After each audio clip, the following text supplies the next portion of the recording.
तो हम लोग आगे की ओर बढ़ने जा रहे हैं। सबसे पहले तो हम लोग पढ़ रहे हैं पी ब्लॉक, आपको पता है क्लास 12th का है। नाइट्रोजन फैमिली इसमें चल रहा है ना। तो सबसे फर्स्ट टर्म आता है बाबू, ऑक्सीडेशन स्टेट की बात करते हैं हम लोग। ऑक्सीडेशन स्टेट की बात करने जा रहे हैं, ध्यान से समझना है आपको। एक्चुअली क्या है कि नाइट्रोजन फैमिली का जो मोस्ट कॉमन ऑक्सीडेशन स्टेट होता है वो -3, 3 और 5 होता है। सबसे ज़्यादा जो कॉमन ऑक्सीडेशन है वो आपको क्या मिलने वाला है, -3 to 5 तक। तो एक काम करते हैं, सबसे पहले हम लोग लिखने जा रहे हैं जनरल ऑक्सीडेशन स्टेट जो होने वाला है इसका। जनरल ऑक्सीडेशन स्टेट जो है, ऑक्सीडेशन स्टेट तो आपको पता ही होगा चार्ज को कहते हैं। तो जनरल ऑक्सीडेशन स्टेट जो होगा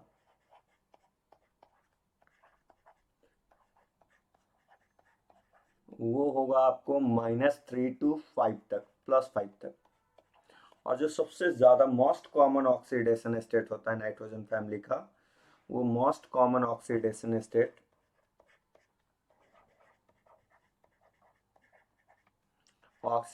स्टेट जो होगा वो आपको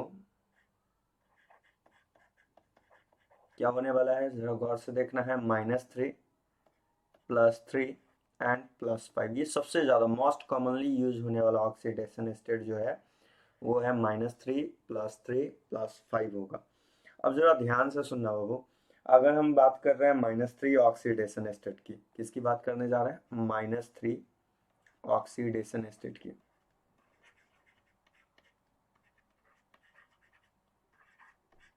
अगर हम बात करें -3 ऑक्सीडेशन स्टेट की तो क्या कहेंगे इसके बारे में, पहले इसको समझना है, उसके बाद वन बाय वन हम लोग बढ़ेंगे आगे की ओर। जरा ध्यान से समझिएगा, अगर मैं बात कर रहा हूँ -3 ऑक्सीडेशन की, तो आपको कहना है कि सो जैसे कि आपको पता है नाइट्रोजन है, फास्फोरस है, आर्सेनिक है, एंटीमनी है, और यहाँ पे हमारे पास बिस्मुथ है। तो जैसा कि हम लोग को पता है कि डाउन द ग्रुप जब आते हैं तो आप जैसा कि जानते हो कि मेटालिक कैरेक्टर बढ़ता है। मेटालिक कैरेक्टर क्या होगा, बढ़ेगा। और हमें पता है कि जिसमें मेटालिक कैरेक्टर होता है वो निगेटिव ऑक्सीडेशन स्टेट शो नहीं करता है। तो मेटालिक कैरेक्टर अगर बढ़ रहा है तो never show negative oxidation state, यानी कि -3 का ऑक्सीडेशन स्टेट का स्टेबिलिटी घटेगा। मैंने क्या बोला कि आप डाउन द ग्रुप जब जाते हो, नीचे की ओर जब जाते हो ग्रुप में, तो -3 का ऑक्सीडेशन स्टेट स्टेबिलिटी क्या होता है, घट जाता है। अगेन फिर से बोल रहे हैं, डाउन द ग्रुप जा रहे हैं, मेटालिक कैरेक्टर बढ़ेगा तो मेटल का टेंडेंसी होता है प्लस ऑक्सीडेशन स्टेट को होल्ड करना, ना कि माइनस। तो जैसे नीचे जा रहा है तो अगर आपको मेटालिक कैरेक्टर बढ़ रहा है इन द सेंस की सो -3 का ऑक्सीडेशन स्टेट का स्टेबिलिटी क्या हो जाएगा, घट जाएगा। अब घट जाएगा तो आप सबसे ज्यादा जो स्टेबल बोलोगे कि -3 ऑक्सीडेशन स्टेट का स्टेबिलिटी सबसे ज्यादा किस में होगा, तो वो होने वाला है आपको नाइट्रोजन में, फिर होने वाला है फास्फोरस, तब आर्सेनिक, तब बिस्मुथ। आर्सेनिक के बाद आप एंटीमनी ले सकते हो, एंटीमनी के बाद लास्ट में आप बिस्मुथ डालोगे। जरा ध्यान से देखना, nitrogen, phosphorus, arsenic, antimony. Again फिर से मैंने बोला है, जो बात को उसको समझो, ये स्टेबिलिटी का ऑर्डर है। क्या बोला मैंने, मैंने ये समझाया आपको कि सबसे पहले तो आप ये जानो कि पी ब्लॉक में नाइट्रोजन फैमिली का जो मोस्ट कॉमन ऑक्सीडेशन स्टेट होता है वो -3, +3, +5 है। और जनरल ऑक्सीडेशन स्टेट -3 से लेके 5 तक है। -3 के स्टेबिलिटी की बात करते हो तो डाउन द ग्रुप जाते हैं तो जैसा कि हमें पता है कि मेटालिक कैरेक्टर बढ़ता है, और मेटल का टेंडेंसी होता है कैसा ऑक्सीडेशन स्टेट रखना, आप इस बात को समझो। मेटल का टेंडेंसी होता है पॉजिटिव ऑक्सीडेशन स्टेट होल्ड करता है। कौन, मेटल। तो आप सिंपल दिमाग लगाओ ना कि नीचे जा रहे हो तो मेटालिक कैरेक्टर बढ़ रहा है तो वो पॉजिटिव ऑक्सीडेशन स्टेट होल्ड करेगा, ना कि निगेटिव। उसलिए निगेटिव वाला नीचे की ओर जाएंगे तो उसका स्टेबिलिटी घटेगा, क्योंकि मेटल के पास कैसा चार्ज होल्ड होगा, प्लस चार्ज। तो कभी माइनस चार्ज रखना पसंद नहीं करेगा। तो नीचे अगर मेटालिक बढ़ रहा है तो ऊपर कौन सा, नॉन मेटालिक, और नॉन मेटालिक में क्या होगा, -3 का स्टेबिलिटी बढ़ेगा। Simple term, down the group जा रहे हो, मेटालिक कैरेक्टर बढ़ रहा है, -3 का स्टेबिलिटी घटेगा, तो नीचे घटेगा तो ऊपर बढ़ेगा, इसलिए सबसे ज्यादा स्टेबल -3 वाले में होगा नाइट्रोजन, तब होगा फास्फोरस, तब होगा आर्सेनिक, तब एंटीमनी, तब बिस्मुथ। अच्छा एक बात बैठा लीजिएगा, बिस्मुथ तो रेयरली शो करता ही नहीं, बहुत रेयर फॉर्म में -3 ऑक्सीडेशन स्टेट शो करता है। ठीक है ना। तो ये हो गया आपका कुछ टर्म हो गया स्टेबिलिटी -3 का। अब चलिए आगे की ओर बढ़ते हैं इसी में। देखो बाबू -3 और +3 +5 ये मोस्ट कॉमन ऑक्सीडेशन स्टेट है। इसके अलावा भी +1 +2 +4 जो है ये ऑक्सीडेशन स्टेट OS also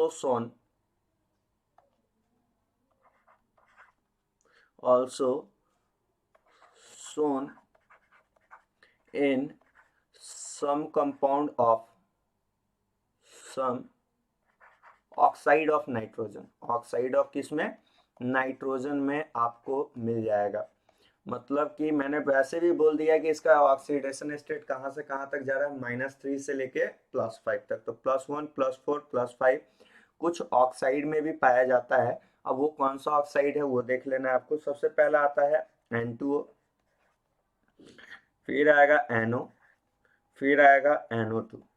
तो आप यहाँ पे देखोगे तो एक ऑक्सीजन है। अगर आपको निकालना हो ऑक्सीडेशन स्टेट निकालना आना चाहिए, जिसका निकालना है नाइट्रोजन का एक्स मानो कितना बार, 2 बार। ऑक्सीजन का ऑक्सीडेशन स्टेट -2 होता है, बराबर 0 कर दो तो एक्स का वैल्यू यहाँ पे आ जाएगा +1।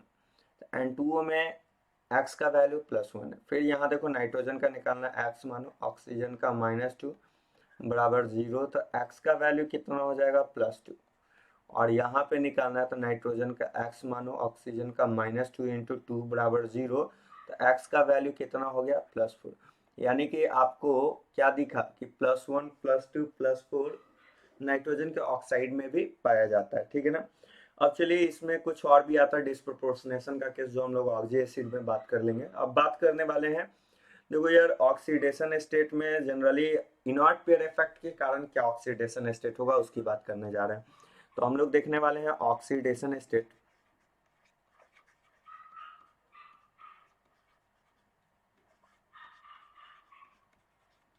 Due to inert pair effect.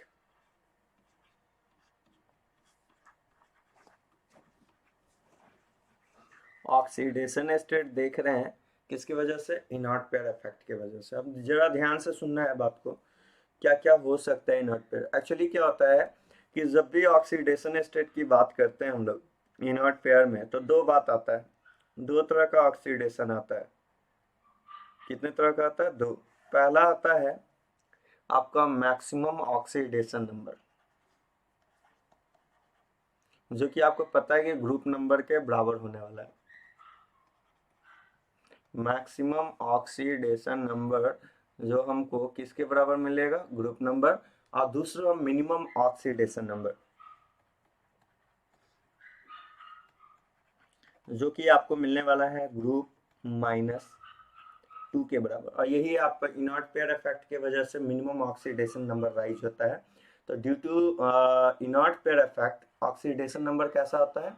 Minimum वाला। ये होता है ग्रुप -2 जो आता है ये due to inert pair effect की वजह से। ये तो आपको पीरियोडिक टेबल का टर्म है, लेकिन फिर भी सुन लीजिए जो बात बोलने वाले हैं।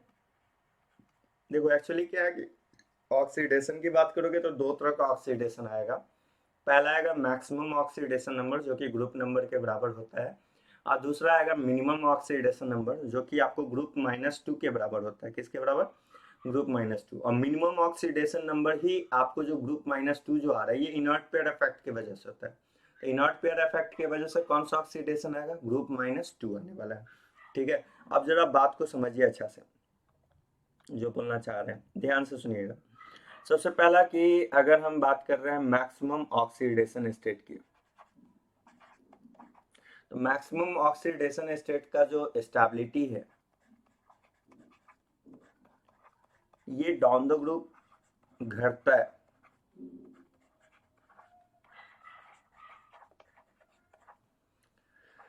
डिक्रीज करता है। ठीक है, पहला पॉइंट। और मिनिमम ऑक्सीडेशन स्टेट का स्टेबिलिटी, जो कि आपको पता है मिनिमम ऑक्सीडेशन स्टेट आप निकालने कैसे वाले हो? ग्रुप -2। इसका स्टेबिलिटी डाउन द ग्रुप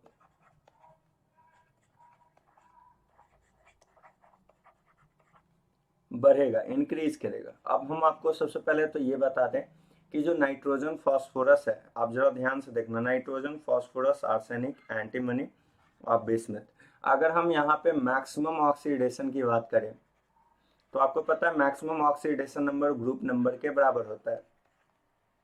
तो अगर ग्रुप नंबर के बराबर होता है तो आप हमें ये बताओ कि नाइट्रोजन फैमिली कौन से ग्रुप का है? पांचवा ग्रुप का है, फिफ्थ ग्रुप का है। कौन से ग्रुप का है? फिफ्थ है।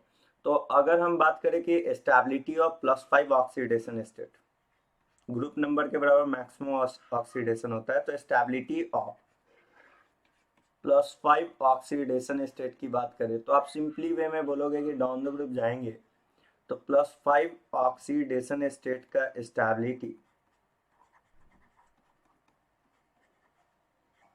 घटेगा। मैंने लिख दिया है कि मैक्सिमम, मैक्सिमम क्या होगा? ग्रुप नंबर, ग्रुप कौन सा है? पांचवा, तो पांचवा का जो स्टेबिलिटी होता है डाउन द ग्रुप घटता है, तो नीचे आ रहा है तो घट रहा है, तो सबसे ज्यादा जो स्टेबल होगा वो होगा आपको मतलब नाइट्रोजन वाला, तब फास्फोरस, तब आर्सेनिक, तब एंटीमनी, तब बिस्मथ। तो पहले तो आप ये बैठा लीजिए कि डाउन द ग्रुप घट रहा है, मतलब कि 105 वाले में सबसे ज्यादा नाइट्रोजन, तब फास्फोरस, तब आर्सेनिक, तब एंटीमनी, और लास्ट में आपको आने वाला है बिस्मथ। आप तो बोलोगे बिस्मिथ +5 ऑक्सीडेशन शो करेगा ही नहीं, ठीक है। तो आपको क्या मैंने सिखाया? सबसे पहला टर्म तो आपको दिमाग में ये रखना है कि +5 का जो ऑक्सीडेशन स्टेट है उसका स्टेबिलिटी डाउन द ग्रुप क्या होगा? बढ़ेगा, घटेगा। क्यों? क्योंकि वो +5 मैक्सिमम ऑक्सीडेशन है और मैक्सिमम वाले का स्टेबिलिटी नीचे की ओर घटेगा। अब मिनिमम वाले में बात करते हैं। मिनिमम कैसे आप डिसाइड करोगे? मिनिमम ऑक्सीडेशन स्टेट, तो मिनिमम ऑक्सीडेशन स्टेट निकालेंगे ग्रुप -2 के हेल्प से। आप हमें बताओ कौन से ग्रुप का? ये पांचवा, 5 - 2 यानी +3। अब जरा ध्यान से देखना, nitrogen, phosphorus, arsenic, antimony, bismuth, ध्यान से सुनिएगा। अब बात कर रहे हैं हम लोग इसकी, तो मिनिमम ऑक्सीडेशन स्टेट का स्टेबिलिटी जो है आपको मैंने लिखा है डाउन द ग्रुप बढ़ेगा, तो +3 का ऑक्सीडेशन स्टेट स्टेबिलिटी इंक्रीज करेगा नीचे की ओर। तो नीचे की ओर तो सबसे ज्यादा +3 स्टेट, ये कौन सा है? +5 स्टेबिलिटी है, +5 का स्टेबिलिटी ऑर्डर है।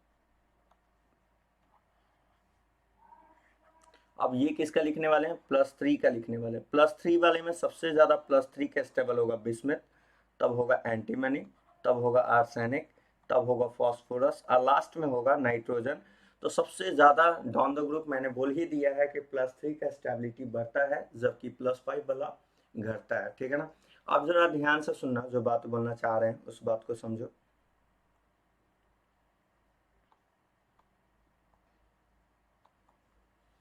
क्या कहना चाह रहे हैं उस बात को अच्छा सा समझना है आपको। सबसे फर्स्ट पॉइंट आता है वो कि अगर हम बात कर रहे हैं यहाँ पे nitrogen, phosphorus, arsenic, antimony, bismuth, तो आपको पता है ना कि सो यहाँ से यहाँ तक में एक्चुअली क्या होता है कि जो लास्ट मेंबर होता है उस पर इनर्ट पेयर लगता है, तो लास्ट आपका क्या है? बिस्मथ है। तो बिस्मथ क्योंकि लास्ट मेंबर पे इसलिए लगता है क्योंकि लास्ट वाले में D10F14 आता है, तो D10F14 से बहुत ज्यादा पुअर शिल्डिंग बहुत ज्यादा हो जाता है। तो वेरी पुअर शिल्डिंग का मतलब न्यूक्लियस का अट्रैक्शन बढ़ जाना, तो बढ़ जाने की वजह से क्या होता है कि एस इलेक्ट्रॉन जो है बॉन्डिंग में पार्टिसिपेट नहीं कर पाता है। तो एस में कितना इलेक्ट्रॉन होता है? 2। तो इनर्ट का मतलब कि जो पार्टिसिपेट ना करे, अब पेयर का मतलब 2, तो एस में 2 इलेक्ट्रॉन होता है, इसलिए इसका नाम पड़ता है इनर्ट पेयर इफेक्ट। अगेन जो बात है उसको समझिए। बिस्मिथ वाले में आपको क्या बोलना है कि बिस्मिथ का सिर्फ mainly inert pair effect operate on bismuth because of very poor shielding of D10 and F14। आप देखो जो यहाँ पे मैंने इसका कन्फिग्रेशन लिखा था वहाँ पे बताया था आप लोग को कि इसके कन्फिग्रेशन में आप चेक करोगे तो यहाँ पे आया था इनर्ट गैस बिस्मिथ का, इनर्ट गैस के बाद आया था यहाँ पे 4F14, 5D10, 6S2, sorry 5D10, 6S2 और 6p3 ये आया था। तो आप देखो ना, यहाँ पे गौर करो, यहाँ पे इस वाले पॉइंट पे गौर करो कि आपको क्या दिखाई दे रहा है, F14 और D10 दिखाई दे रहा है। और जहां भी D10 F14 होगा वहां बहुत पुअर सेल्डिंग होगा। अब पुअर सेल्डिंग के वजह से, very very poor सेल्डिंग of D10 F14, nuclear attraction बढ़ जाएगा, न्यूक्लियर अट्रैक्शन इंक्रीज कर जाएगा।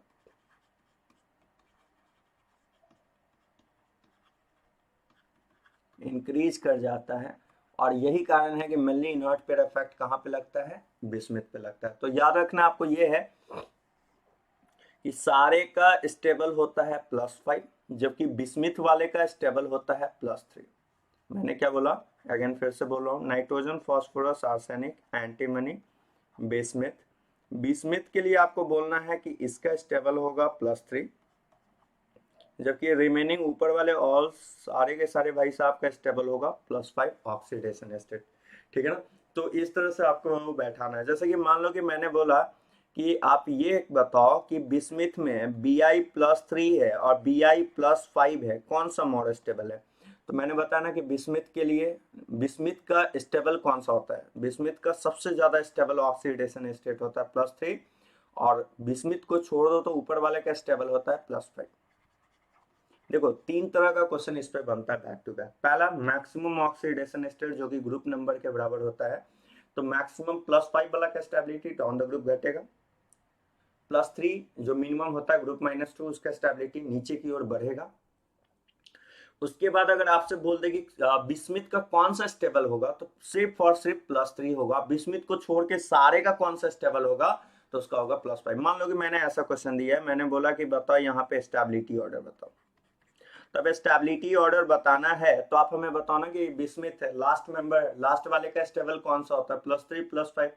तो आप बोलोगे सर +3 होता है, क्यों, क्योंकि इनर्ट पेयर इफेक्ट होगा। तो स्टेबिलिटी वाइज आप बोलोगे Bi+3 मोर स्टेबल होगा किससे, Bi+5 से।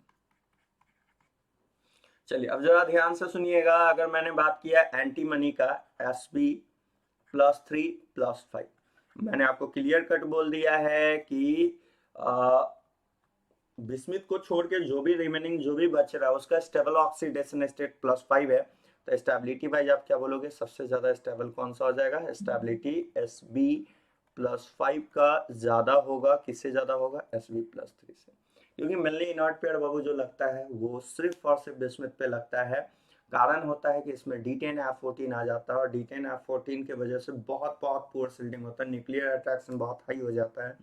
और न्यूक्लियर अट्रैक्शन हाई हो जाता है तो आपको पता है कि एस जो है वो क्लोज टू न्यूक्लियस है, तो क्लोज टू न्यूक्लियस है तो एस का इलेक्ट्रॉन बॉन्ड में पार्टिसिपेट नहीं कर पाएगा। और इस वजह से आपको कहना है कि बिस्मिथ वाले में एस का इलेक्ट्रॉन भाग नहीं लेगा, इस वजह से +3 स्टेबल होगा और रिमेनिंग का +5 ऑक्सीडेशन स्टेट स्टेबल होगा। ठीक है, आगे की ओर बढ़ते हैं।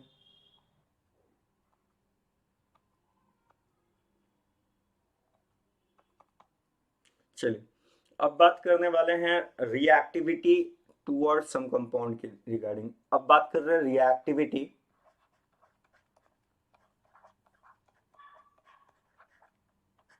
Toward hydrogen. एक एक कर करके हम लोग थोड़ा सा बढ़ते हैं, प्रोसीड करते हैं। सबसे पहला बात कर रहे हैं रिएक्टिविटी टुवर्ड हाइड्रोजन। हाइड्रोजन के टुवर्ड रिएक्टिविटी, जितना भी आपको मतलब कि सो निकोजेन है वो हाइड्रोजन से रिएक्ट करके हाइड्राइड का फॉर्मेशन करता है। ठीक है ना। तो ऑल जितना भी आप बोलोगे कि सो आपका जितना भी निकोजेन है वो H2 से रिएक्ट करके क्या बना लेगा, हाइड्राइड बनाएगा। अब वो हाइड्राइड क्या होगा, मैंने मान लिया कि निकोजेन को मैंने ई माना है, कोई ग्रुप है इसको निकोजेन एलिमेंट को ई माना है, तो ये बना लेगा EH3 टाइप का कंपाउंड। किस तरह का, EH3 टाइप का। पहला पॉइंट तो ये कि निकोजेन जो है, निकोजेन में क्या क्या आता है, nitrogen, phosphorus, arsenic, antimony, bismuth, ये H2 के साथ रिएक्ट करके हाइड्राइड का फॉर्मेशन कर रहा है। वो हाइड्राइड मैंने मान लिया है EH3 टाइप का है। अब जरा ध्यान से देखो यार, EH3 टाइप का है मतलब E+H2 से EH3 बन रहा है। तो EH3 में बताओ अगर नाइट्रोजन होगा तो बन जाएगा यहाँ NH3, अगर फास्फोरस से रिएक्ट करेगा H2 तो बन जाएगा यहाँ PH3, आर्सेनिक से रिएक्ट करेगा तो बन जाएगा यहाँ AsH3, एंटीमनी से रिएक्ट करेगा तो बन जाएगा यहाँ SbH3, और बिस्मिथ से H2 रिएक्ट करेगा तो बन जाएगा यहाँ BiH3। समझ में आया?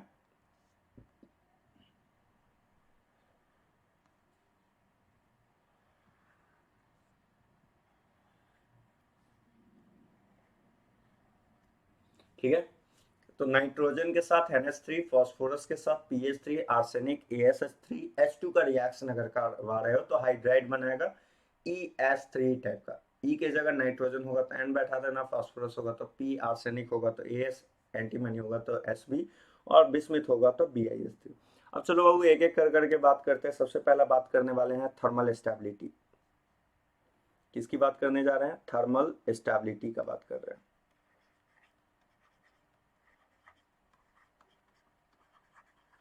थर्मल स्टेबिलिटी का मतलब हो गया कि हीट करने पे जो जल्दी टूट जा रहा है वो थर्मली अनस्टेबल है, और जो हीट करने पे जल्दी नहीं टूट पा रहा है वो थर्मली स्टेबल है। तो देखो एक्चुअली क्या है कि केसो, आप जैसे ही डाउन द ग्रुप जाते हो तो डाउन द ग्रुप जाते हैं तो थर्मल स्टेबिलिटी घटता है। Down the group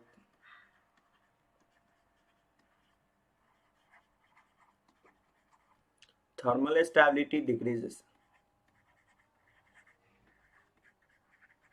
down the group जाएंगे तो थर्मल स्टेबिलिटी क्या होगा? घटेगा, क्योंकि थर्मल स्टेबिलिटी घटेगा मतलब हो गया कि थर्मली जल्दी टूट जाएगा हीट करने पे। जैसे मान लो कि मैंने बात किया NH3, BH3, AsH3, nitrogen phosphorus arsenic SbH3, और बिस्मिथ का हो गया BiH3। तो देखो यार NH3 के बीच का जो बॉन्ड होगा वो कुछ ऐसा होगा NH, ये स्मॉल बॉन्ड होगा। अब जो छोटा बॉन्ड है, क्योंकि नाइट्रोजन का साइज ही छोटा है तो बॉन्ड इसमें क्या होने वाला है? छोटा होने वाला है। जबकि बिस्मिथ की बात करोगे तो Bi और यहां से यहां तक H, क्योंकि बिस्मिथ का साइज क्या, एटॉमिक साइज बड़ा है, तो बॉन्ड उससे जो बनने वाला है उस बॉन्ड का बॉन्ड लेंथ बड़ा होगा। तो ये मतलब कि लार्ज बॉन्ड है। मेरी बात को समझो, जो बॉन्ड छोटा होगा वो जल्दी डिसोसिएट करेगा। की लेट से डिसोसिएट करेगा। छोटा बॉन्ड जल्दी नहीं टूटेगा, बड़ा बॉन्ड जल्दी टूट जाएगा। जो जल्दी टूट जाएगा वो थर्मली अनस्टेबल है, और जो जल्दी नहीं टूटेगा वो थर्मली स्टेबल है। तो NH का बॉन्ड ड्यू टू स्मॉल है तो not easily dissociate, not easily dissociate. और जल्दी अगर टूट नहीं रहा है तो उस वाइज आप क्या कहोगे? बोलोगे सर सबसे ज्यादा थर्मली स्टेबल होगा NH3, तब होगा PH3, तब होगा AsH3, तब होगा SbH3, और लास्ट में होगा आपका BiH3। कारण का क्या था? एक बार जल्दी बोलो। नाइट्रोजन और हाइड्रोजन NH के बीच का बॉन्ड लेंथ छोटा है, बिस्मिथ और Bi और H के बीच का बॉन्ड बड़ा है। बड़ा होने के वजह से जो है BiH जल्दी टूट नहीं पाएगा, जबकि सॉरी BiH जल्दी टूट जाएगा, बड़ा है। तो NH का बॉन्ड छोटा है तो जल्दी नहीं टूट पाएगा। जो जल्दी नहीं टूटेगा वो थर्मली स्टेबल होगा, और वही कारण है कि सबसे ज्यादा थर्मल स्टेबल होगा NH3, PH3, AsH3, SbH3 और BiH3। अब जरा ध्यान से अगले टर्म की ओर बात करने वाले हैं। अगला आता है रिड्यूसिंग नेचर। देखो यार रिड्यूसिंग नेचर का सेंस क्या होता है? रिड्यूसिंग नेचर का सेंस होता है जो जितना जल्दी H दे दे उसमें रिड्यूसिंग नेचर उतना ही हाई होता है। तो रिड्यूसिंग नेचर,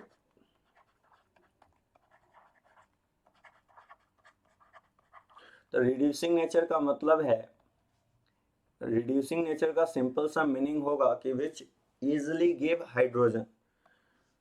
बैठा लीजिए कि जो जितना जल्दी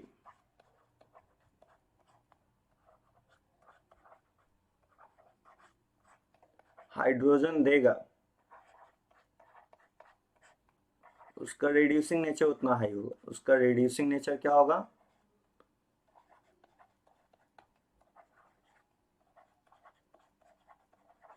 उतना ही हाई होगा।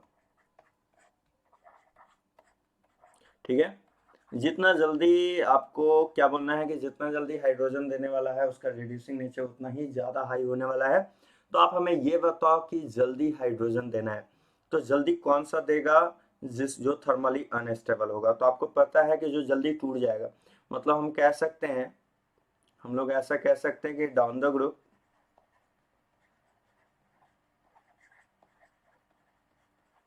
रिड्यूसिंग नेचर बढ़ जाएगा। कारण बताओ। कारण सिंपल सा है कि डाउन द ग्रुप जाओगे तो थर्मली अनस्टेबल है, और जो थर्मली अनस्टेबल है वो जल्दी हाइड्रोजन देगा, और जो जितना जल्दी हाइड्रोजन देगा उतना ही ज़्यादा उसका रिड्यूसिंग नेचर होगा। तो सबसे ज़्यादा रिड्यूसिंग नेचर होगा BiH3 का। BiH3 के बाद होगा SbH3 का, फिर होगा आपको बिस्मिथ एंटीमनी है, फिर है आर्सेनिक AsH3, फिर होगा PH3, और लास्ट में होगा NH3। तो सबसे कम रिड्यूसिंग नेचर है NH3 में, और सबसे ज़्यादा रिड्यूसिंग नेचर है किसमें, आपको BiH3 में। सिंपल सा है, जो जितना जल्दी हाइड्रोजन देगा उसमें रिड्यूसिंग नेचर उतना ही ज़्यादा होगा। तो आपको क्लियर कट दिखाई भी दे रहा होगा कि सबसे जिसका बॉन्ड वीकर होगा वो जल्दी हाइड्रोजन देगा। तो बॉन्ड वीकर किसका होने वाला है, बिस्मिथ का, और सबसे स्ट्रॉन्गर बॉन्ड किसका होने वाला है, NH3 का। चलिए ठीक है, अगली बात करते हैं हम लोग बॉन्ड लेंथ का।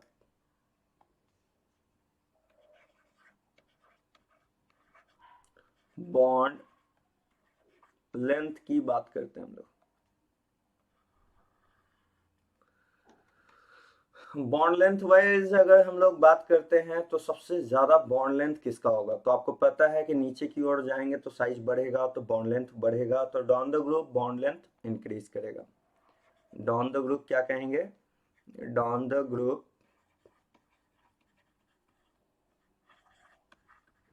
Bond length increases. अब अगर इंक्रीज कर रहा है तो बता दो आप सबसे ज्यादा बॉन्ड लेंथ किसका होगा। NH3 से ज्यादा होने वाला है PH3, उससे ज्यादा होगा ASH3, उससे भी ज्यादा होगा SbH3, और सबसे ज्यादा बॉन्ड लेंथ होगा BiH3 का। ठीक है, तो ये बॉन्ड लेंथ का भी काम हो गया। अगला आता है बाबू, सबसे पहला आता है हाइब्रिडाइजेशन की बात करते हैं थोड़ा सा हम लोग। ठीक है, इसके लिए काम करते हैं, थोड़ा स्पेस चाहिए हमको, मिटा दे। चलिए हाइब्रिडाइजेशन की बात कर रहे हैं, गौर कीजिएगा, हाइब्रिडाइजेशन की बात करने वाले हैं।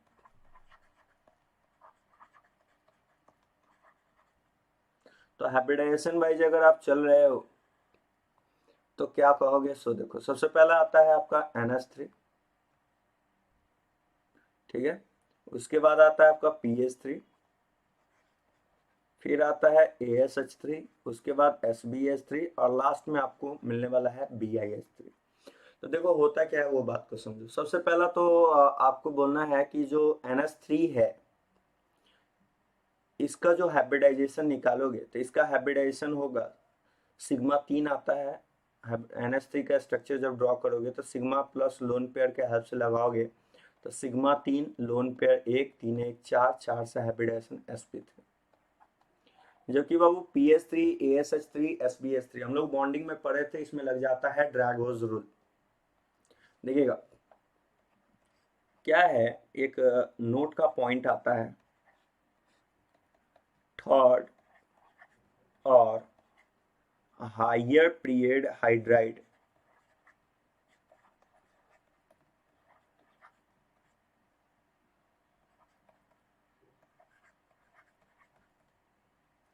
हाइड्राइड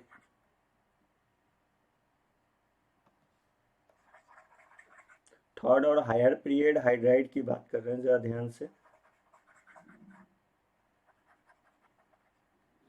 ठीक है, तो अगर हम लोग बात करते हैं हाइड्राइड की तो क्या कहेंगे, थर्ड और higher period hydride not so hybridisation.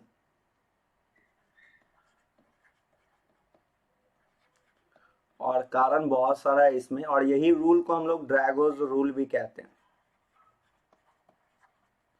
कौन सा रूल कहते हैं, ड्रैगोज रूल कहते हैं। यही रूल आपको कहलाता है ड्रैगोज रूल। तो आप देखो ना, फास्फोरस कौन सा पीरियड है, third, arsenic fourth, antimony fifth, और बिस्मिथ सिक्स्थ। तो नीचे थर्ड और हायर पीरियड का हाइड्राइड जो है, हाइड्रोजन जिससे कनेक्टेड है, वो कभी भी हाइब्रिडाइजेशन शो नहीं करेगा, तो इसका बोलेंगे नो हाइब्रिडाइजेशन। क्यों, ड्यू टू ड्रैगोज रूल। कौन सा रूल, ड्रैगोज रूल, नो हाइब्रिडाइजेशन। यानी आप ज्यादा अच्छा रहेगा ऐसे लिखो,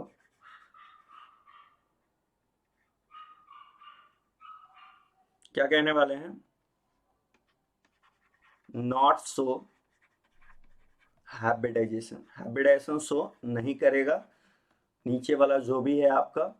और कौन से रूल से, ड्रैगोज रूल से। तो NH3 का हाइब्रिडाइजेशन PS3 sp3 होता है, जबकि PS3 ASH3 SbH3 BIH3 कोई हाइब्रिडाइजेशन शो नहीं करता है। कारण सिंपल सा है, यहाँ पे कौन सा रूल लग जाता है, ड्रैगोज रूल लग जाता है, और जिस वजह से ये कोई भी तरह का हाइब्रिडाइजेशन शो नहीं करेगा। अब बात आता है बॉन्ड एंगल की, बात आता है।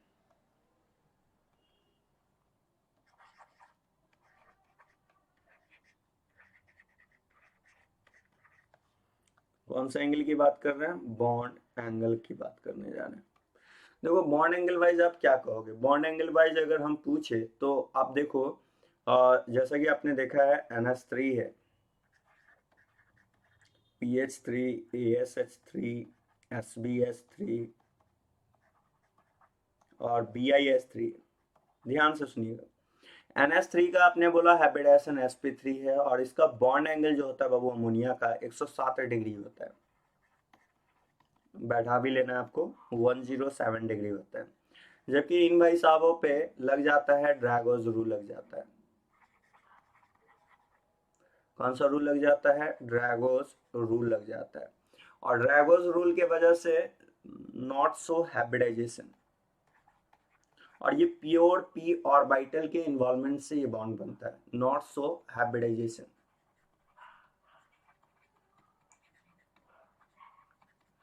और इसका बॉन्ड एंगल जो है अप्रॉक्स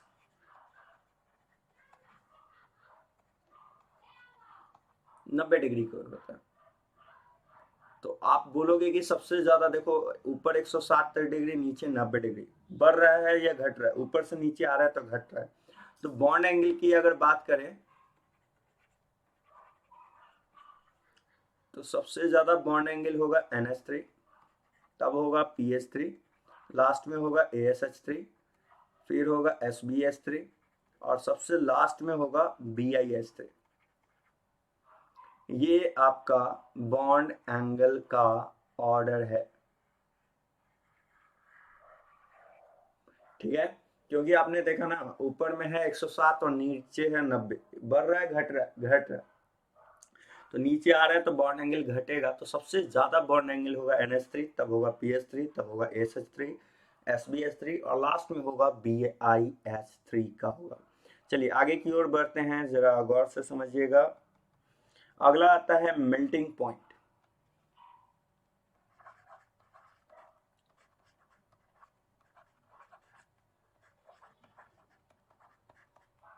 कौन से पॉइंट की बात कर रहे हैं, मेल्टिंग पॉइंट की। देखो यार, मेल्टिंग पॉइंट में होता क्या है सो समझना जरा।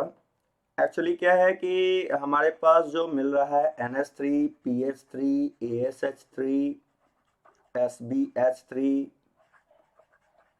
और BIH3, एक्चुअली है क्या कि आपके पास जो NH3 मिल रहा है इसमें बनता है H बॉन्ड, और जहां H बॉन्डिंग होगा उसका मेल्टिंग पॉइंट हाई होगा। तो H bonding, due to H bonding its melting point is high. Nitrogen family में किस हाइड्राइड का मेल्टिंग पॉइंट हाई है, NH3 का। जबकि यहां से अगर आप यहां तक की बात करते हो तो कहेंगे कि so no H bonding, H bonding है ही नहीं। और H बॉन्डिंग नहीं है तो ओनली कौन सा फोर्स लगेगा, ओनली वंडरवाल फोर्स लगेगा। VWF का फुल फॉर्म हो गया, V से वंडरवाल, VW से वंडरवाल, F से फोर्स, वंडरवाल फोर्स लगेगा। अब वंडरवाल फोर्स जो होता है, वंडरवाल फोर्स जो होता है वो डायरेक्टली प्रोपोर्शनल होता है मॉलिक्यूलर वेट के। अब आप हमें ये बताओ कि अगर हम PH3 ASH3 SbH3 BIH3 नीचे की ओर जाते हैं तो एटॉमिक मास बढ़ता है, तो मॉलिक्यूलर वेट भी बढ़ जाएगा। तो आप क्या कहोगे कि सर जो PH3 है, ASH3 है, SbH3 है, BIH3 है, इसमें कोई H बॉन्ड नहीं हो रहा है, तो आप हमें सिंपल वे में बोलोगे कि सर आप इधर से इधर आओगे तो मॉलिक्यूलर वेट बढ़ जाएगा, क्योंकि नाइट्रोजन का एटॉमिक मास से ज्यादा होता है आर्सेनिक, तब एंटीमनी अर्थात बेस में जिसका ज्यादा होगा एटॉमिक मास तो मोलर मास भी ज्यादा होगा, तो मॉलिक्यूलर वेट बढ़ रहा है। और अगर मॉलिक्यूलर वेट बढ़ रहा है तो वंडरवाल फोर्स बढ़ जाएगा। तो बता दो कि सबसे ज्यादा जिसमें वंडरवाल फोर्स ज्यादा होगा, वंडरवाल फोर्स के बढ़ने से मेल्टिंग पॉइंट भी बढ़ता है। सबसे पहले डोमिनेशन देते हैं एच बॉन्ड को, उसके बाद आते हैं वंडरवाल फोर्स में।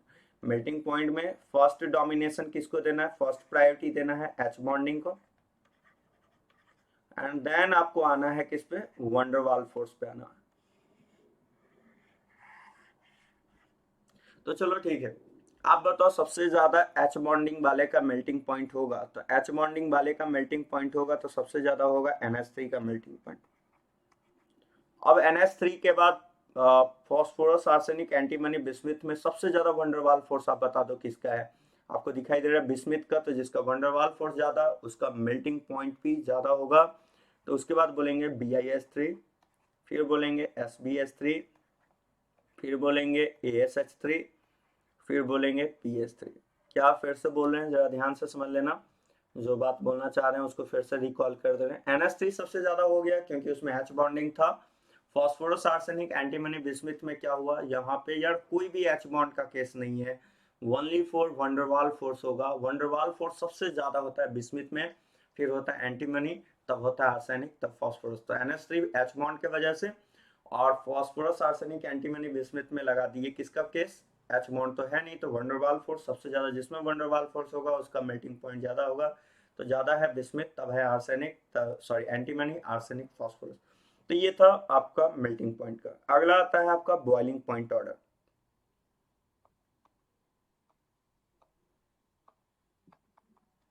अगला जो आता है वो आता है बॉइलिंग पॉइंट ऑर्डर। इसका देखने वाले हैं बॉइलिंग पॉइंट देख रहे हैं, ठीक है। तो बॉइलिंग पॉइंट में क्या क्या आएगा सो देखना है हमें। तो जरा ध्यान से देखो यार, एक्चुअली क्या है बाबू कि सबसे पहला अगर बॉइलिंग पॉइंट की बात करते हैं तो बॉइलिंग पॉइंट का कुछ ऑर्डर ऐसे होता है। सबसे ज्यादा होता है BiS3, तब होता है SbS3, तब होता है NH3, और लास्ट में होता है ASH3, और उसके बाद सबसे एंड में होता है आपको PS3। ध्यान से सुनिए, एक्चुअली क्या है कि आपको NH3 को आगे आना चाहिए था। NH3 बीच में इसलिए आ जाता है क्योंकि NH3 में बॉइलिंग पॉइंट में दिमाग में रखिएगा, इसमें बहुत ज्यादा ड्यू टू फ्लिपिंग के वजह से ऐसा होता है। किस वजह से होता है, NH3 में फ्लिपिंग बहुत ज्यादा होता है, तो ड्यू टू हाई फ्लिपिंग की वजह से,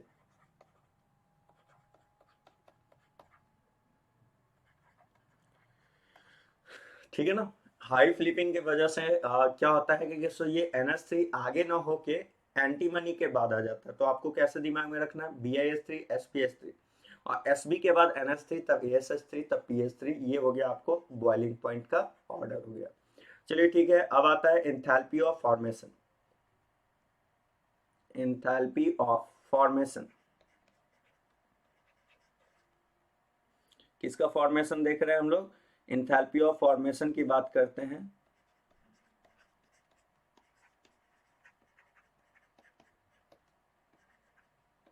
डेल्टा HF की बात करने जा रहे हैं। देखो आप डेल्टा HF की बात करते हो तो बाबू जो NH3 है, ASH3 है, आप यहाँ पे ऐसे समझो NH3, PS3, ASH3, SbH3 और BiS3।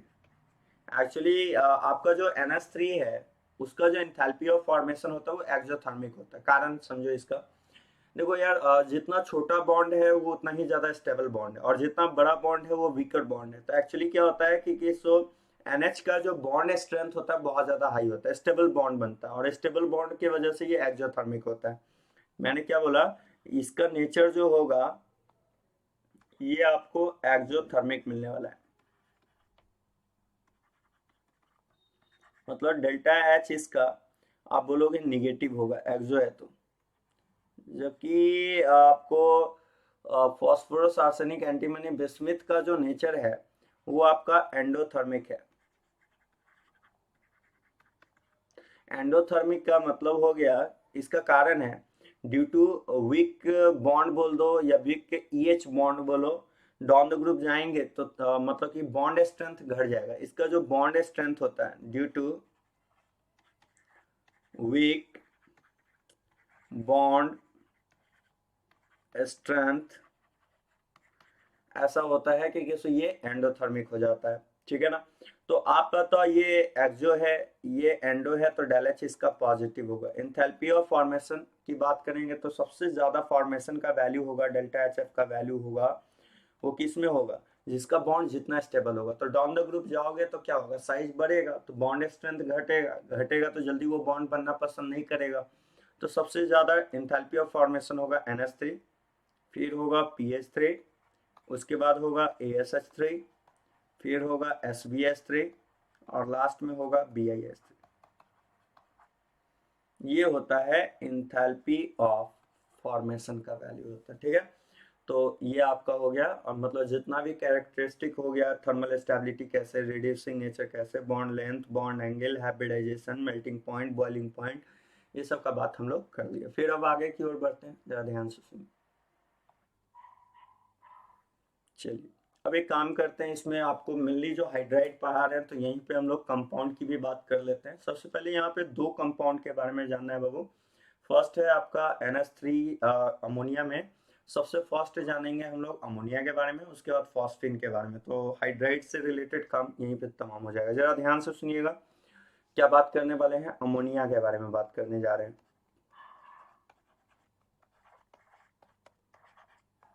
NH3 गौर करना है, ये क्या है आपका NH3 है। चलिए सबसे पहला बात करेंगे इसका स्ट्रक्चर का। स्ट्रक्चर वाइज अगर आप बात करते हो तो ये ऐसा होता है NH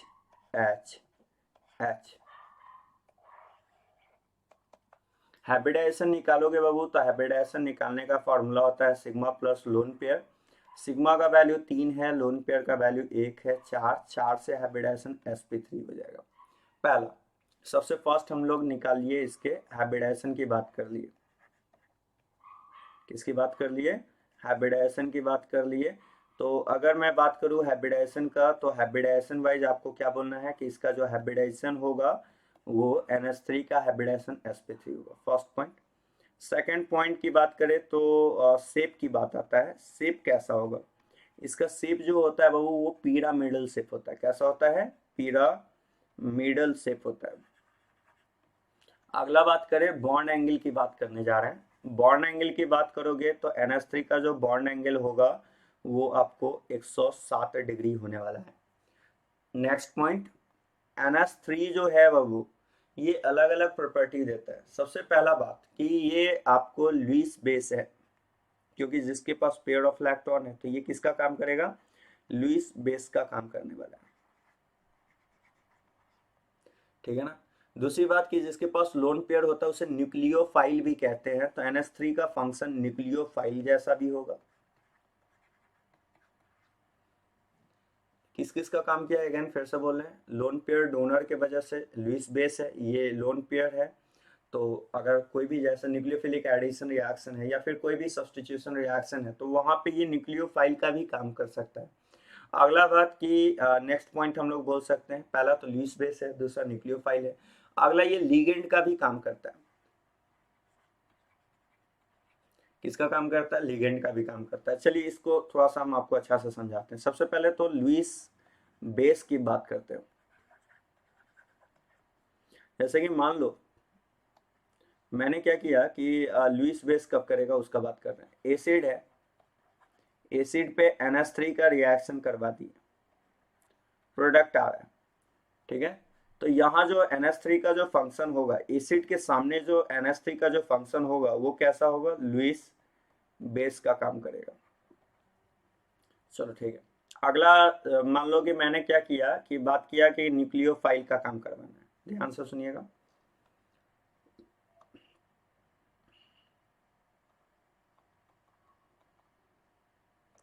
मान लो कि मैंने क्या कहा कि आप ऐसा करो, न्यूक्लियोफाइल का फंक्शन दिखाओ। तो न्यूक्लियोफाइल का फंक्शन ऐसे दिखा रहे हैं, जैसे कि मान लो कि मैंने ऐसा कहा कि आर यहाँ पे कोई लिविंग ग्रुप है और इस पे मैंने क्या किया, NH3 का रिएक्शन करवा दिया है। तो आप बताओ यहाँ पे ये सब्स्टिट्यूशन रिएक्शन से जाता है, ये SN2 मैकेनिज्म को फॉलो करेगा और यहाँ पे ये ऐसे अटैक करके यहाँ से लिविंग ग्रुप को बाहर निकाल देगा और बन जाएगा RNH2 का फॉर्मेशन कर देगा। ठीक है ना। तो यहाँ पे इसका फंक्शन जो है NH3 का, यहाँ पे फंक्शन किसके जैसा है, न्यूक्लियोफाइल का है। किसके जैसा है, न्यूक्लियोफाइल की तरह है। अब बात करते हैं लीगेंड की तरह कब काम करेगा। NH3 एज अ लीगेंड का भी काम करता है, तो ये लीगेंड का फंक्शन कब दिखाएगा सो देखना है। मान लो कि मैंने क्या किया कि डी ब्लॉक का सॉल्ट CuSO4 ले लिया है, इसका रिएक्शन अमोनिया से करवा दिए। अमोनिया से करवाते ही ये बन रहा है बाबू, एक कंपाउंड बनता है CuNH3 हॉल 4 SO4। ठीक है ना। बहुत बहुत इंपॉर्टेंट रिएक्शन भी है, इसको आप एज अ रिमेंबर भी कर लेना, इंपॉर्टेंट रिएक्शन है ये। इसी को स्विट्जर रिएजेंट कहते हैं। कौन सा रिएजेंट कहते हैं, स्विट्जर रिएजेंट कहते हैं। अगर आपसे कोई पूछे कि स्विट्जर रिएजेंट क्या है, अब बताओ यहाँ पे पहले ये बताओ, डी ब्लॉक के साथ कॉम्प्लेक्स फॉर्मेशन कर रहा है, तो कॉम्प्लेक्स कंपाउंड का फॉर्मेशन हो, ये जो ब्रैकेट होता है इसको कोऑर्डिनेशन स्पेयर कहते हैं, उससे बाहर वाले को हम लोग आयोनाइजेशन स्पेयर कहते हैं, सेंट्रल मेटल लीगेंड ये सब होता है। तो बताओ यहाँ पे इसका फंक्शन किसके जैसा है, लीगेंड के जैसा है। तो आपने क्या देखा कि एक NH3 का अलग अलग फंक्शन है, वो एज अ बेस का भी काम कर रहा है, एज अ न्यूक्लियोफाइल का भी काम कर रहा है, एज अ लिगेंड का भी काम कर रहा है। कहाँ पे, वो डिपेंडिंग अपॉन द सिचुएशन की बात की जाएगी कि किस तरह से सिचुएशन है। तो बताओ CuNH3 हॉल 4 SO4 को कौन सा रिएजेंट कहा जाता है, स्विट्जर रिएजेंट कहा जाता है वो, और इसका कलर जो होता है वो ब्लू कलर होता है। कॉम्प्लेक्स जो बनता है ये कैसा कॉम्प्लेक्स बना लेता है, ब्लू कलर का कॉम्प्लेक्स बनाता है। बहुत बहुत इंपॉर्टेंट है, बैठा लीजिएगा। कॉपर सल्फेट का रिएक्शन अमोनिया से जब करवाते हो तो बनता है CuNH3 हॉल 4 SO4। इसी को हम लोग स्विट्जर रिएजेंट कहते हैं और कलर कैसा आता है, ब्लू कलर आता है। ठीक है, आगे की ओर बढ़ने जा रहे हैं, रुकिए। अब चाहो तो एक और एग्जांपल ले सकते हो, जैसे सिल्वर सॉल्ट के साथ भी ये बना लेता है, AgCl के साथ अमोनिया का रिएक्शन करवाओगे। अब बताओ जहां भी कोऑर्डिनेशन स्पेयर इस तरह का आ रहा है, ब्रैकेट आ रहा है, ठीक है ना, तो ये कंपाउंड शो करता है कॉम्प्लेक्स कंपाउंड, और जहां कॉम्प्लेक्स कंपाउंड का फॉर्मेशन हो रहा है तो वहां पे अमोनिया का जो फंक्शन होगा एज अ लिगेंड का काम करेगा, ये बना लेगा AgNH3 हॉल 2 Cl का फॉर्मेशन कर लेगा। ठीक है ना। और अगेन यहाँ पे बाबू इसका भी फंक्शन कैसा है, लिगेंड का है। प्लीज काफी इंपॉर्टेंट टर्म्स है, वो बैठा लीजिएगा। स्विट्जर रिएजेंट अगर आपसे कोई पूछ ले कि किसको कहते हैं, CuNH3 हॉल 4 SO4 को स्विट्जर रिएजेंट कहा जाता है। ये दिमाग में आपको अच्छे तरीके से बैठा लेना है। बॉन्ड एंगल की बात कर लिए, बॉन्ड एंगल में मैंने आपको बता दिया कि इसका बॉन्ड एंगल क्या है, बॉन्ड एंगल 107 डिग्री है। और फिर हम लोग देख लिए हाइब्रिडाइजेशन sp3 है, शेप पिरामिडल है, NH3 का बिहेवियर कैसा कैसा हो सकता है, एज अ लिगेंड का काम कर सकता है, न्यूक्लियोफाइल का काम कर सकता है, लुईस बेस का काम कर सकता है। ठीक है, अब आगे की ओर बढ़ने जा रहे हैं हम लोग।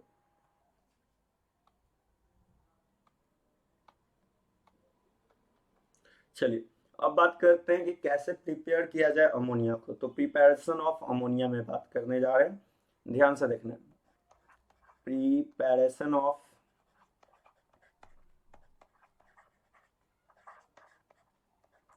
NH3 की बात करने जा रहे हैं। तो सबसे पहला है कि फर्स्ट मेथड आता है लेबोरेटरी मेथड, लैब में कैसे इसे ऑब्टेन करना है। तो में आपको सिंपल सा है, आप नॉर्मल रिएक्शन है, इसको आप ऐसे समझो कि जितना भी अमोनियम सॉल्ट है, जितना भी अमोनियम सॉल्ट है, इसका रिएक्शन अगर आपने बेस से करवाया है तो बनने वाला जो प्रोडक्ट होता है वो ammonia plus salt plus water का फॉर्मेशन होता है। अमोनियम सॉल्ट का रिएक्शन जैसे ही आपने किससे करवाया बोलो, बेस से करवाया है, तो जो बनेगा वो क्या बनेगा, ammonia plus salt plus water. जैसे कि मान लो मैंने क्या किया कि अमोनियम क्लोराइड ले लिया NH4Cl, इसका रिएक्शन मैंने बोला कि आप करवा दो NaOH के साथ। जैसे ही आप रिएक्शन करवाओगे तो आपको मैंने क्या बोला, देखो ये अमोनियम सॉल्ट मतलब NH4 का सॉल्ट है। अमोनियम सॉल्ट हमेशा क्या देता है, पहले तो देगा NH3, फिक्स कर दो। सॉल्ट बताओ तो Na और Cl मिलके बना लेगा NaCl और वाटर हो गया, आपको यहां से अमोनिया मिल गया।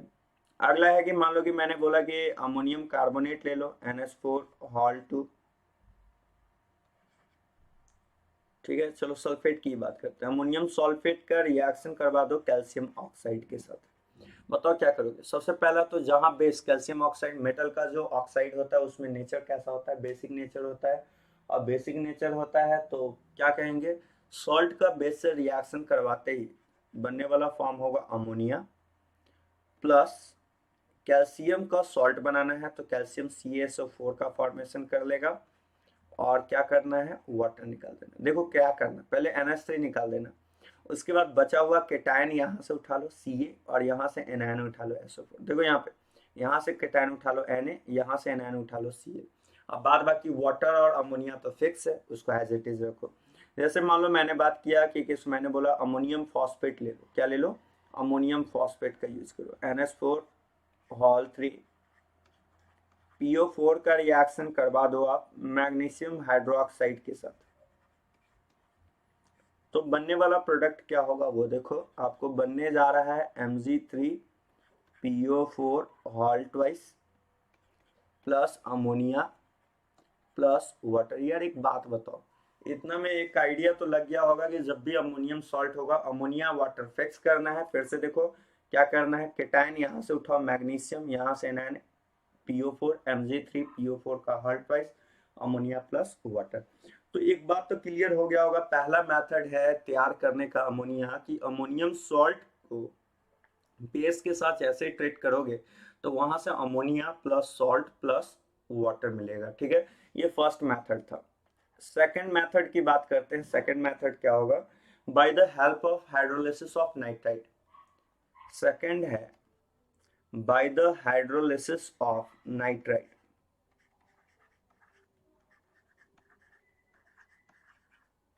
Bye the hydrolysis of nitride के हाइड्रोलिसिस से भी ऑब्टेन कर सकते हैं। जरा ध्यान से सुनिएगा, किसके हाइड्रोलिसिस से, नाइट्राइड के हाइड्रोलिसिस से। आप क्या कहने वाले हैं, जैसा कि आप एक काम करो, मेटल का नाइट्राइड ले लो,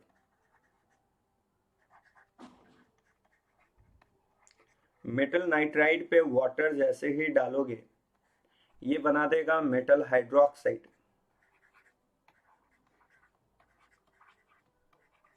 मेटल हाइड्रोक्साइड अब प्लस अमोनिया गैस रिलीज हो जाएगा, metal hydroxide plus ammonia gas release हो जाएगा।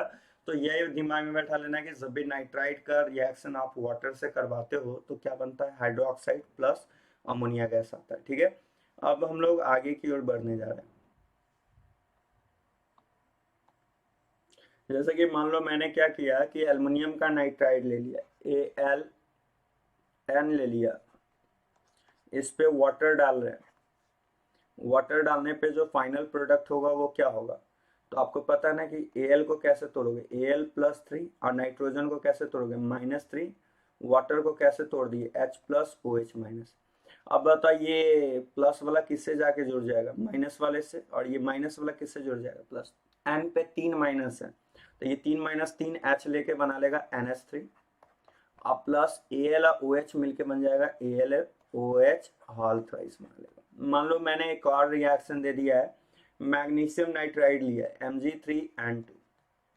बताओ इस पे मैंने क्या किया कि वाटर दे दिया, वाटर देते ही रिएक्शन क्या होगा, पहले तो अमोनिया बनाएगा जितना भी नाइट्राइड है, और दूसरा कि बेस बनेगा। तो बेस क्या बनेगा बताओ, Mg और OH मिलके magnesium hydroxide MgOH hall twice का फॉर्मेशन हो जाएगा। तो ये आपका कुछ प्रोसेस है जिसको आपको बैठाना भी है। अब आते हैं जरा ध्यान से सुनिएगा, ये काफी इंपॉर्टेंट रिएक्शन भी होता है। Nitrite NO2 minus oblique NO3 minus पे जैसे ही आप या तो जिंक दे दो या फिर aluminium in presence of NaOH, in presence of किसके, NaOH, तो आपको जो मिलता है वो मिलता है अमोनिया गैस मिलता है। कौन सा गैस मिलता है, अमोनिया गैस आपको मिलने वाला है। जैसे कि अगर आपको नहीं समझ में आया तो आप ऐसे समझो, मान लो कि मैंने एक रिएक्शन ले लिया NaNO2 का रिएक्शन मैंने करवा दिया zinc in presence of NaOH। बताओ, आपसे मैंने पूछा कि क्या बनेगा, तो जिंक लो या aluminium low, in presence of NaOH लेते हो तो सबसे पहले ये NO2 जो है, ये NO2 चेंज हो जाएगा NH3। एकदम सीधा याद रखना, नाइट्राइट हो या नाइट्रेट हो, जिंक या aluminium in presence of NaOH से चेंज हो जाता है अमोनिया में। बाबू इंपॉर्टेंट रिएक्शन है, बैठा लेना है, कभी भी पूछ सकता है, ठीक है। तो ये चेंज हो जाएगा अमोनिया में, और आपको यहाँ से जो बनेगा ये बनेगा Na2ZNO2, ठीक है। Na2ZNO2 का फॉर्मेशन होगा, पहले ये बैठा लीजिएगा। और क्या मिलने वाला है, अमोनिया। हमारा मेजर फॉर्म अमोनिया का है, तो नाइट्राइट है, NO2 माइनस है या NO3 माइनस है, जिंक ये ऑब्लिक एल्युमिनियम, और इन प्रेजेंस ऑफ NaOH से वो चेंज हो जाता है अमोनिया में। इस बात को बैठा लेना। अगला है इंडस्ट्रियल मेथड है, जिसको हम लोग हैबर प्रोसेस भी कहते हैं। अब आइए हैबर प्रोसेस से अमोनिया देखते हैं। तो हम लोग बात कर रहे हैं इंडस्ट्रियल मेथड का।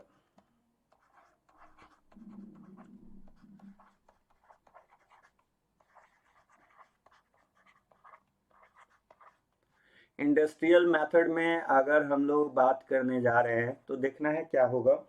पहला है, ये प्रोसेस जो होता है इसे कहते हैं हैबर प्रोसेस कहते हैं। कौन सा प्रोसेस कहते हैं, हैबर प्रोसेस कहते हैं। आइए हैबर प्रोसेस से कैसे अमोनिया तैयार करना है उसकी बात करते हैं। सबसे पहले क्या करना है आपको, N2 प्लस 3H2, यहाँ आयरन स्लैश मोलिब्डेनम का यूज करना है, यहाँ पे 2NH3 बन जाएगा। बाबू ये रिएक्शन का नेचर जो होता है इसका डेलएच निगेटिव होता है, एक्सोथर्मिक होता है। मैंने अभी ही बताया था एंथैल्पी ऑफ फॉर्मेशन में कि अमोनिया का बनना एक्सोथर्मिक है, जबकि फास्फोरस का हाइड्राइड, आर्सेनिक, एंटीमनी, बिस्मिथ का हाइड्राइड बनना एंडोथर्मिक है, क्योंकि अनस्टेबल बॉन्ड बनता है तो जल्दी बनना पसंद नहीं करेगा। अब जरा ध्यान से सुनना, डेलएच जो है ये निगेटिव है, तो क्या बात क्या आता है कि फॉर बेटर यील्ड की बात करें हम लोग, अच्छा यील्ड हो अमोनिया का, उसके लिए क्या करना होगा, तो यील्ड ऑफ NH3, ठीक है। आपको क्या क्या करना है पहले ये बता दें। आपको लो टेम्परेचर लेना होगा। कैसा टेम्परेचर लेना होगा, लो टेम्परेचर लेना होगा, क्योंकि एक्सोथर्मिक है, डेलएच निगेटिव है, तो एक्सोथर्मिक में लो टेम्परेचर लोगे तो रिएक्शन किस डायरेक्शन में आएगा, फॉरवर्ड में, और हाई प्रेशर यूज करना होगा। और ये कहीं से नहीं, हम लोग ली चैटलियर प्रिंसिपल ही अप्लाई किए हैं। बताओ तो हैबर प्रोसेस से अमोनिया तैयार करने के लिए क्या दो थीम क्या है, पहला थीम है लो टेम्परेचर और दूसरा है high pressure. Low temperature high pressure use करना है। तो अब बता दें आपको कि जो हाई प्रेशर लिया जाता है वो कितना कितना लिया जाता है वो भी बता दे रहे हैं।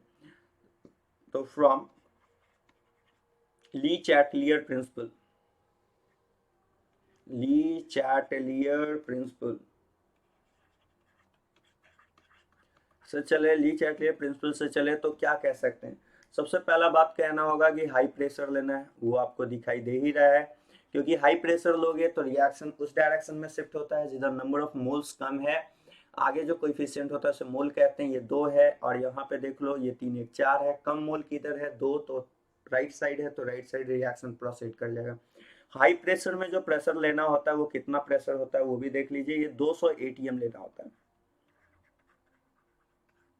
और जो हाई टेम्परेचर लेना मतलब कि लो टेम्परेचर लेना है, लो टेम्परेचर में आपको कितना टेम्परेचर लेना है, टेम्परेचर लो है तो लो टेम्परेचर में आपको मिनिमम टेम्परेचर 500 डिग्री लेना है।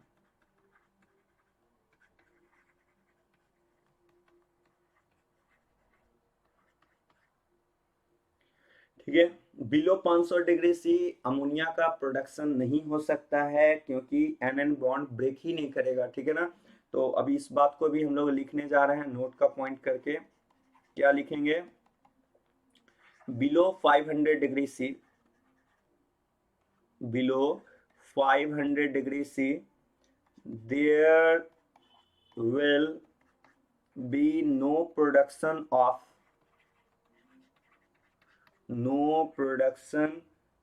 NH3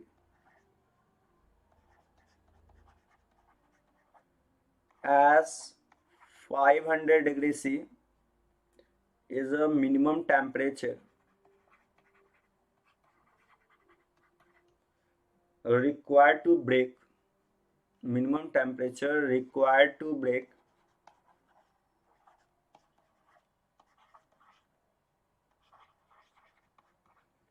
ठीक है ना, N triple bond N bond. इससे मतलब कि टेम्परेचर जो है, मैंने क्या क्या बोला है पहले आपको वो बैठा लेना है, ये आप बैठा लो अच्छे से। ये 2 पॉइंट जो आपके लिए काफ़ी इंपॉर्टेंट है। प्रेशर आपको 200 एटीएम लेना है हाई प्रेशर, टेम्परेचर आपको मिनिमम टेम्परेचर 500 है। आप सोचोगे कि 400 पे काम चला ले, तो ये आसान चीज़ नहीं है, क्योंकि एन बॉन्ड टूटेगा ही नहीं तो अमोनिया का फॉर्मेशन कहाँ से होगा। अब देखो वो आयरन और मोलिब्डेनम का फंक्शन क्या होता है। एक्चुअली क्या है कि ये थोड़ा सा केमिकल काइनेटिक्स से भी रिलेटेड है। आयरन का फंक्शन होता है कैटलिस्ट का काम करता है, मोलिब्डेनम जो है एक्टिवेटर का काम करता है, ठीक है ना। तो ये अब जरा ध्यान से देखना, अब जो मॉडर्न डे में जो कैटलिस्ट यूज होता है वो Fe और MO का यूज नहीं किया जाता। अब मॉडर्न डे में क्या यूज किया जाता है सो देखा बता रहे हैं, जरा ध्यान से देखना। मॉडर्न डे में की बात करोगे तो कैटलिस्ट में क्या यूज करते हैं? कैटलिस्ट में Fe3O4 का यूज किया जाता है, ठीक है। और with A small amount of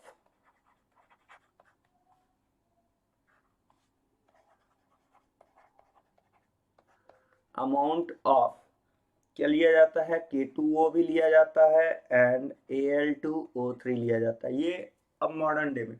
और पहले क्या लिया जाता था? Fe/मोलिब्डेनम का यूज किया जाता था। तो मॉडर्न डे में अगर आपसे कोई पूछ ले कि क्या चीज का यूज होता है तो आपको बोलना है Fe3O4, ठीक है। और स्मॉल अमाउंट में K2O एंड Al2O3 का यूज करते हैं, ठीक है ना। तो ये था बाबू आपका कौन सा प्रोसेस था, ये आपका देखिए हो हैबर्ट प्रोसेस से आपने अमोनिया तैयार किया। दूसरा कि किसो जितना भी आपका अमोनियम सॉल्ट है उसको हीट कर दो तो भी आपको मिल जाता है अमोनिया। नोट का पॉइंट अगला कि अमोनियम सॉल्ट को हीट करने पे नेक्स्ट मेथड है by heating of ammonium salt.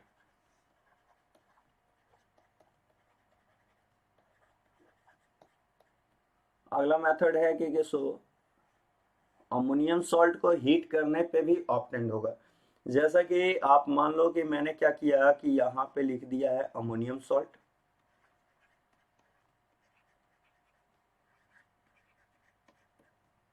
Ammonium salt को जैसे ही आपने हीट किया तो आपको क्या मिलेगा जल्दी से बताओ? अमोनिया मिलेगा और प्लस में आपको एसिड मिलने वाला है, ठीक है। अमोनियम सॉल्ट को हीट करने पे क्या मिलेगा? अमोनिया प्लस एसिड, ठीक है। जैसे कि मान लो कि मैंने बोला है NH4Cl, इसको हीट करते हैं तो हीट करने पे आपको मिलेगा NH3 प्लस HCl।